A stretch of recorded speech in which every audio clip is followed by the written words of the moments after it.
A man accused in a crash that left a postal worker with lifelong injuries spent months on the streets, seemingly because of a paperwork issue. Police say that Abraham Applewhite crashed into Tavora Powell's Postal Service truck last year. He's facing 4 charges in the crash and up to 2 years in jail.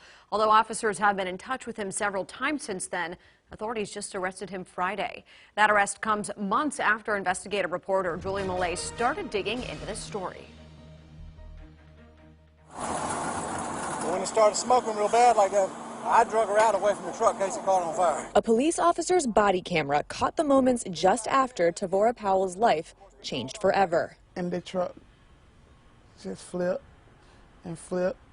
And I was like, as long as I don't lose consciousness and I can hold on to this steering wheel, I'm gonna be okay. While on her normal route last September, the postal worker was stopped along Route 460 in Suffolk when her truck was hit by an oncoming car. My stomach was burning real bad.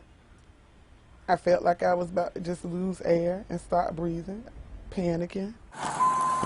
All she wanted to do in that moment was survive. What Tavora Powell didn't know was that her long road to recovery, which has so far included 2 major surgeries and weekly physical therapy, would be nothing compared to her difficult path to justice. I want to see him off the street.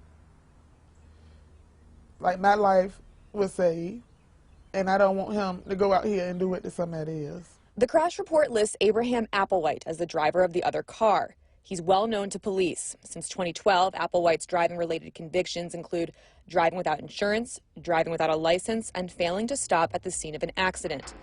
He's been in jail at least 13 times over the last 23 years, twice for driving without a license and 6 times for failing to appear in court on charges. Applewhite was airlifted from the accident to the hospital after the crash, but arrest warrants weren't immediately issued. 2 months later, police found him visiting his son's apartment. Remember the crash with the postal vehicle? An officer asked Applewhite to come down to the police station to turn himself in. Applewhite agreed, but never did show up. The warrants wouldn't be issued for 2 more months. You can't drive. You gotta stop driving. Okay, all right? But he didn't stop driving. Court records show 5 months after the crash, Applewhite was charged on a different offense of driving without a license. He was due in court to face that charge in April, but he was a no-show. I mean, I would say certainly the police department is doing everything within their power to catch not only Mr. Applewhite, but anybody who has a warrant that's outstanding for them. Suffolk Police spokesman Tim Kelly tells us warrants were issued for Applewhite's arrest in January. He's facing 4 charges related to the crash, 2 charges of driving with a revoked license, 1 charge of driving without insurance, and driving a car without a registration or plates. He just need to be off the streets before he hurt somebody else. Like, I don't want my child to be out there driving and he come out of nowhere and kill him, because he almost killed me.